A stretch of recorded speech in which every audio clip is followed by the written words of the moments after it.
Bonjour à toutes, bonjour à tous. Bonjour, Bienvenue Bernard. merci. C'est un plaisir de te recevoir. C'est notre nouvel ancien du club. Hein.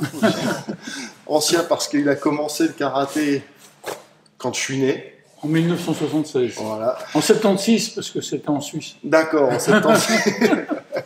Et depuis, il n'a jamais arrêté. Donc, je suis vraiment content de te recevoir et puis je vais te laisser te présenter. Et je dis nouveau, oui, je dis nouveau parce que ça fait combien de temps que tu es dans Ça le fait club? 2 ans, un peu plus de 2 ans. 2 ans que tu es au sein du Ici, KDF. ouais. D'accord.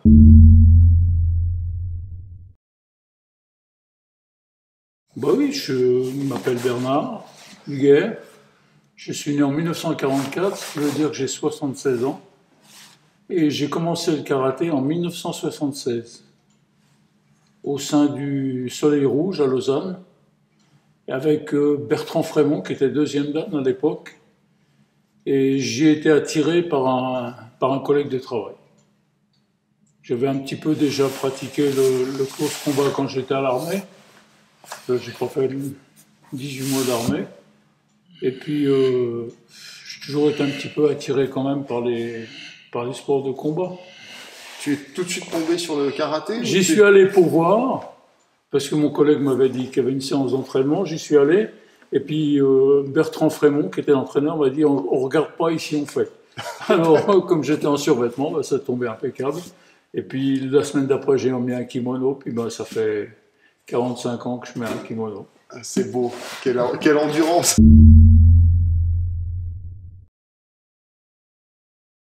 Oh, bah, j'ai fait comme tout le monde, hein, du ski, du vélo, je joue au foot aussi. D'accord. Et personne n'est parfait. Mais bon. Et puis, comment dire. Non, d'autres. Aussi, de la musculation, j'avais fait pendant quelques temps aussi. D'accord. Ouais. Mais ça m'a pas attiré parce que je voyais les gars qui passaient leur temps à se mettre torse nu puis se regarder dans des glaces, ça me convenait pas trop. Ça. Et au niveau des autres disciplines martiales, t'es resté pur karaté? Karaté seulement. À un moment, une époque, on avait suivi la mode Valera. Ouais. On se mettait à faire du full contact, un petit peu, on se tapait dessus, bien comme il faut, quoi. Mais ça a passé le mode, ça. Et puis je suis revenu au karaté traditionnel parce que c'est là que je suis bien, quoi, en fait. D'accord. Shotokan, du coup. Du Shotokan, j'ai toujours fait que ça. D'accord. Je connais un petit peu d'autres disciplines, mais c'est celui que j'ai pratiqué tout le temps.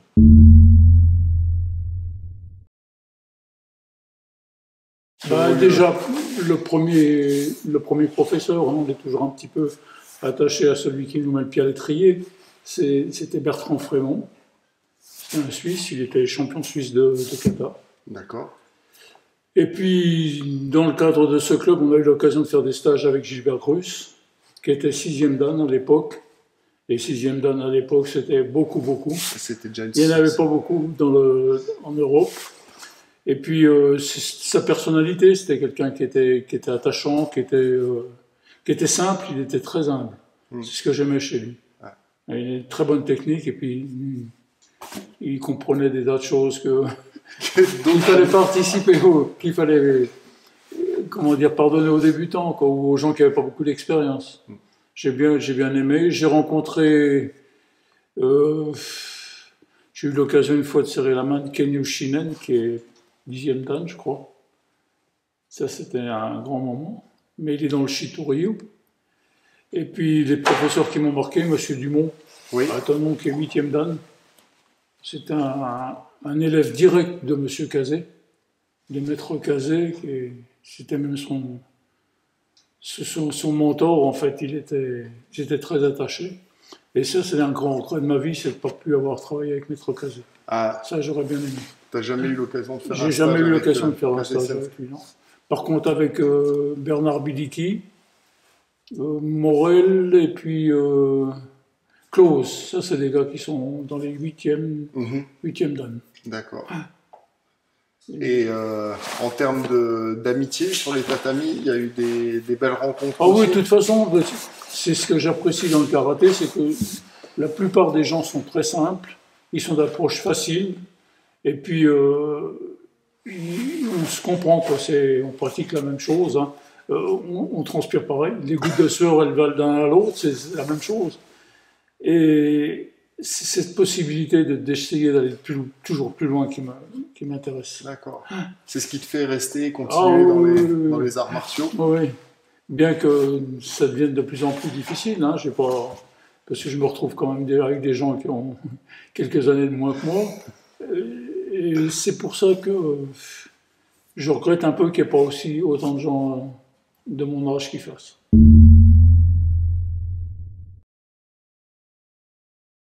Une section des seniors de plus de 60 ans.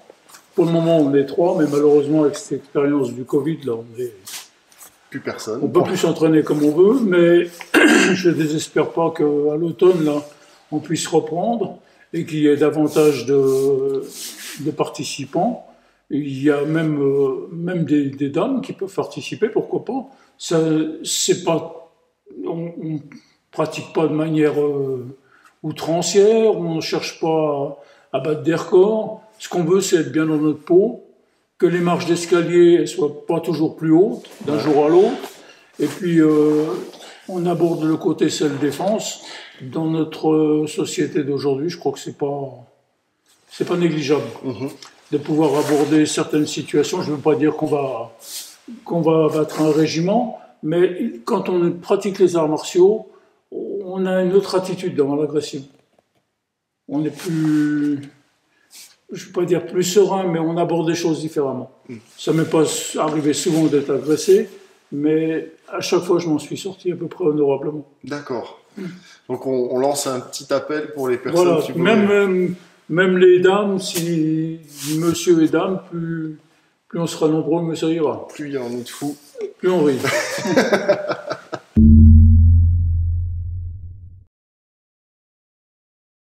Oui.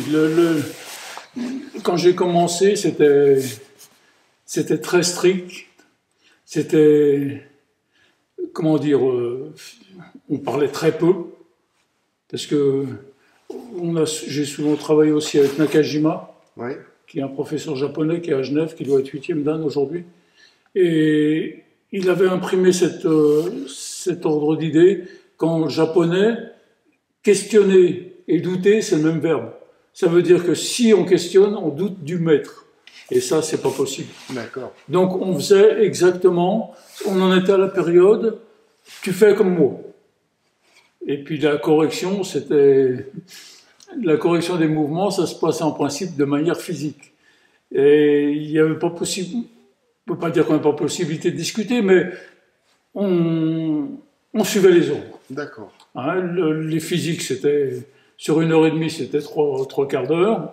Donc on était lessivé au bout de 3 quarts d'heure.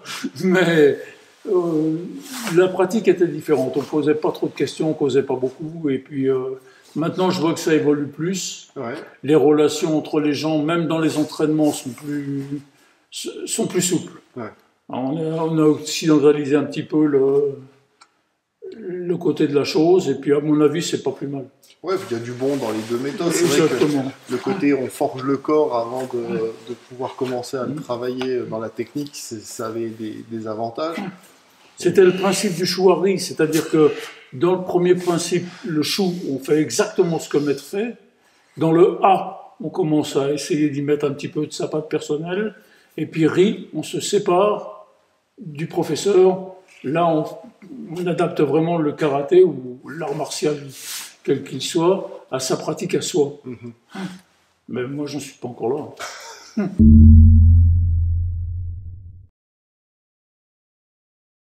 Tous ceux qui sont intéressés par les arts martiaux, par le karaté en particulier, il ne faut pas qu'ils soient qu'intéressés, il faut qu'ils viennent pratiquer. On essaye, ça convient pas. Moi, qui a fait 46 ans que ça me convient. Alors je continue. Tant que je pourrai, je ferai. Voilà. On va rester sur ces belles paroles. Je te remercie infiniment de nous avoir accordé du temps. Et puis, à très bientôt. Prenez soin de vous. Continuez à vous entraîner comme vous pouvez. Bye bye.